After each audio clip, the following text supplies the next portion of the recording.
ชพงศ์คลินิกศูนย์กวดสุขภาพสำหรับผู้ใหญ่และเด็กน้อยหับกวดเช็คสุขภาพและปิ่นปั่วพยาธิทั่วไปโดยท่านหมอที่มีประสบการณ์สูงและเครื่องมือที่ทันสมัยเวชพงศ์คลินิกเป็นสมาชิกของ EQA Center Lab ซึ่งเป็นศูนย์สอบเทียบผลวิเคราะห์เลือดที่ได้มาตรฐานสากลดังนั้นทางเฮาจึงร่วมมือกับห้อง Lab และนำใช้แต่อุปกรณ์การแพทย์ที่ได้มาตรฐาน ISO เท่านั้นเวชพงศ์คลินิกยังมีที่ปรึกษาระดับมืออาชีพในการปิ่นปั่วพยาธิต่างๆและมีเครือข่ายทานหมอผู้เชี่ยวชาญทั้งภายในและต่างประเทศไว้คอยช่วยเหลือทาน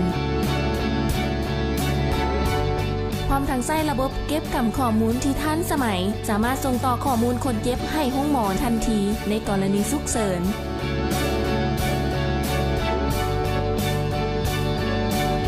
เวชพงศ์คลินิกตกแต่งด้วยบรรยากาศที่อบอุ่น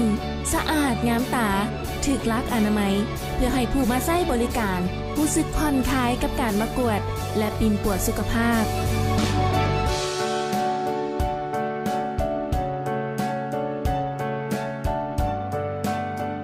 ด้วยประสบการณ์เฮ็ดธุรกิจในวงการแพทย์และวงการการยามาเป็นเวลากว่า20 ปีของผู้บริหารเฮ็ดให้เวชพงศ์คลินิกเลือกนำใช้แต่อุปกรณ์การแพทย์ที่ดีที่สุดเท่านั้นเพื่อให้มั่นใจว่าลูกค้าได้รับบริการที่มีคุณภาพสูงและสามารถตอบโจทย์ด้านสุขภาพของท่านได้เป้าหมายของพวกเขาแม่นอยากให้เป็นคลินิกคุณภาพมีมาตรฐานที่ลูกค้าสามารถไว้วางใจได้และเพิ่มพอใจในการมาใช้บริการพวกเขามุ่งมั่นระบบ ISO และอยากให้เป็นคลินิกแบบอย่างด้านบริหารจัดการพวกเขาให้ความสำคัญความสะอาดพร้อมยึดถือจรรยาบรรณและจริยธรรมเป็นหลักเขานำใช้เทคโนโลยีที่ทันสมัยเข้าในการปิ่นปั่วพนักงานได้รับการฝึกอบรมอย่างถูกต้องเวชพงศ์คลินิกเขายังสามารถออกแบบชุดกวดสุขภาพให้ลูกค้าได้ด้วยราคาที่สมเหตุสมผลเวชพงศ์คลินิกจะช่วยตอบทุกโจทย์ทางด้านสุขภาพของท่านได้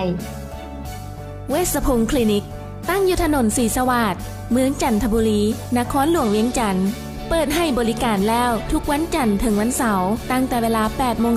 ฮอด 8:00 นแลง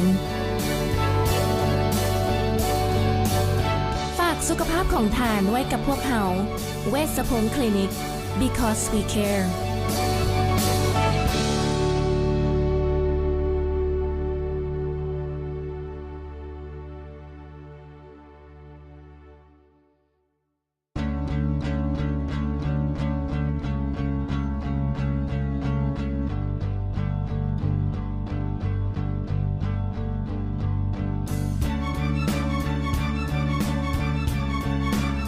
เวชพงศ์คลินิกศูนย์กวดสุขภาพสำหรับผู้ใหญ่และเด็กน้อยหับกวดเช็คสุขภาพและปิ่นปั่วพยาธิทั่วไปโดยท่านหมอที่มีประสบการณ์สูงและเครื่องมือที่ทันสมัยเวชพงศ์คลินิกเป็นสมาชิกของ EQA Center Lab ซึ่งเป็นศูนย์สอบเทียบผลวิเคราะห์เลือดที่ได้มาตรฐานสากลดังนั้นทางเฮาจึงร่วมมือกับห้อง Lab และนำใช้แต่อุปกรณ์การแพทย์ที่ได้มาตรฐาน ISO เท่านั้น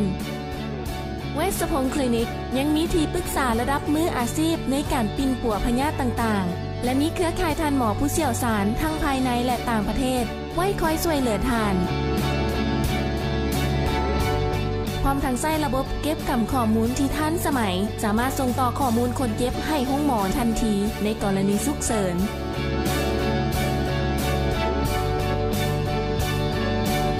เวชพงศ์คลินิกตกแต่งด้วยบรรยากาศที่อบอุ่นสะอาดงามตาถูกลักอนามัยเพื่อให้ผู้มาใช้บริการรู้สึกผ่อนคลายกับการมากวดและปิ่นปั่วสุขภาพ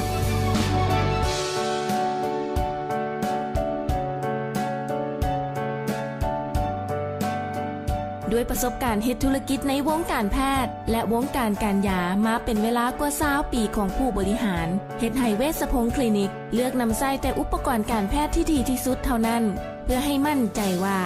ลูกค้าได้รับบริการที่มีคุณภาพสูงและสามารถตอบโจทย์ด้านสุขภาพของท่านได้เป้าหมายของพวกเขาแม่นอยากให้เป็นคลินิกคุณภาพ